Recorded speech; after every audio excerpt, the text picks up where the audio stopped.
memandang diri kita beramal gitu, berjasa, beramal. Rumusnya satu aja bedanya. Kalau sombong merasa diri lebih, kalau ria merasa punya amal, merasa beramal, merasa berjasa, merasa berilmu, pengen kelihatan ilmunya gimana, ngomongnya agak diistilah-istilahkan dikit karena baru pulang dari barat, ngomongnya Inggris-Inggrisan dikit. Kalau dari Prancis gak fongse dikit.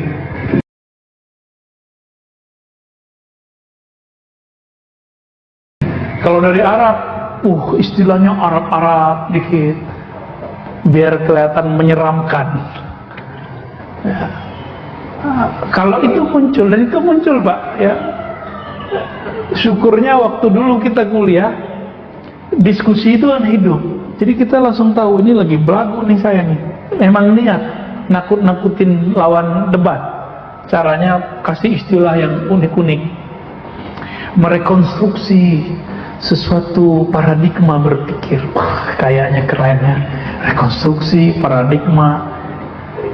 Kan bisa aja kalau ingin merubah cara berpikirnya bisa aja, tapi biar disebut keren Pak, biar kelihatan kayak dokter beneran ya. Nah itu muncul, jadi pengen dilihat kita ini punya warna, punya jasa, punya sesuatu yang sebenarnya di dalam diri kita nggak connect gitu ya. Tapi tadi kembali, beramal dengan amal ukhrawi untuk niat duniawi, itu yang paling parah ya.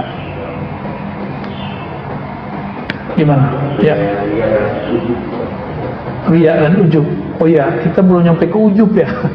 Ujub itu sebenarnya bukan ujub pasangannya, saya lupa judulnya, riya dan sum'ah ya. Kalau ujub itu adik kakaknya kibir, sombong. Jadi judulnya salah kirim dan afwan. Jadi ar-riya wa sum'ah. Sum'ah ini pamer. Pamer itu sebabnya karena awalnya riya. Sum'ah di zaman sekarang lebih parah daripada zaman dahulu. Sum'ah zaman sekarang ada fasilitasnya, sosmed. Maka sosmed ini bisa menjadi lahan dakwah, lahan kita silaturahmi, bisa jadi lahan riya, menampilkan kalau kita beramal, atau sum'ah, pamer. Hati-hati nih. Maka sebelum posting Pak, baca ta'awuz dulu ya. A'udzubillahi. Ya, saya kalau mau posting apa itu, saya minta ampun dulu kepada Allah kalau nilai saya salah. Ya. Kalau salah nanti kan biar Allah sendiri yang akan ini. Itu jidat Bapak, hati-hati itu Pak. Kita candain, gak marah dia.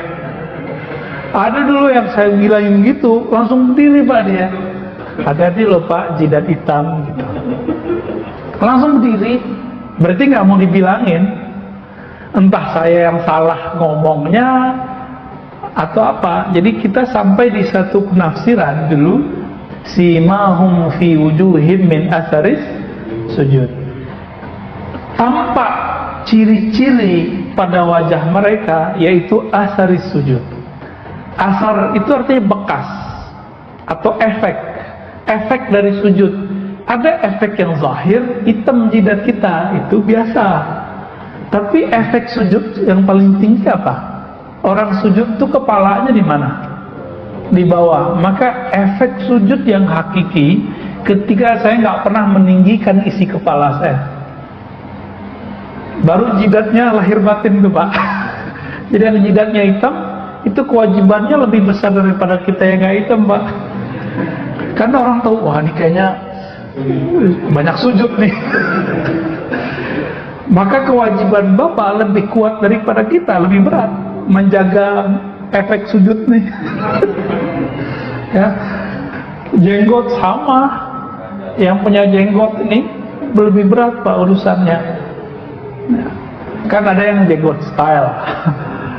Ya, itu urusan niat aja itu. Jadi amal-amal apa saja itu tergantung kita. Apapun ya, jadi nggak mesti. Banyak juga yang jidatnya hitam nggak sholat juga ada. Ya,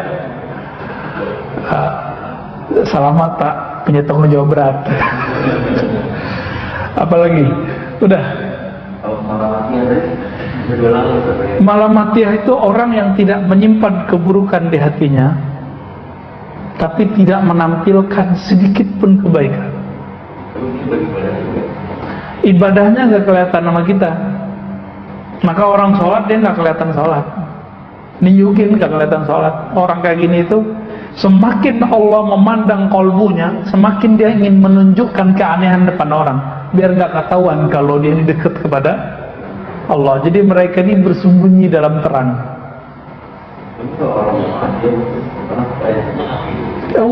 Bahkan mungkin jarang ketemu di masjid, Pak. Kadang ada masjid, ada kafe, dia di kafe. Maka Malamatiyah ini ujian-ujian antara Nabi Musa sama Nabi Khidir. Nabi Musa, Nabi Khidir, saya mau tanya, bunuh orang benar apa salah? Bunuh orang salah. Nabi Khidir tahu Nabi Musa ini ujiannya ujian hukum syariat. Nabi Musa kalau melihat ada orang melanggar syariat itu langsung darahnya naik, karena beliau simbol nahi mungkar. Nabi Musa itu bukan karena pengen disebut ahli nahi mungkar, tapi karena beliau emang seorang Rasulullah, emang haknya. Ujiannya siapa?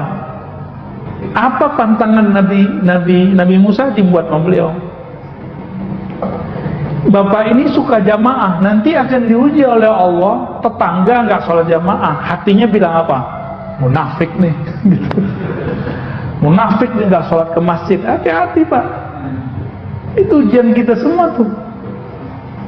Coba aja rasain pulang ke rumah, ya kelihatan kok pulang subuh lampunya belum mati juga nih, belum kedengaran ada bunyi keran hidup nih. Setan langsung bisikin tuh, yang suci tuh ente, yang ikhlas ente, samping ente munafik. Kenapa? Dia pakai hadis. Jadi setan ini hafal hadis. Kenapa? Kita belum lahir dia sudah dengar Nabi ngomong. Apa kata Nabi? Asqalus shalah alal munafiqin. Salat paling berat bagi orang munafik adalah dua, Isya dan. Jadi bapak ini punya tetangga nggak sholat Isya, waduh berat.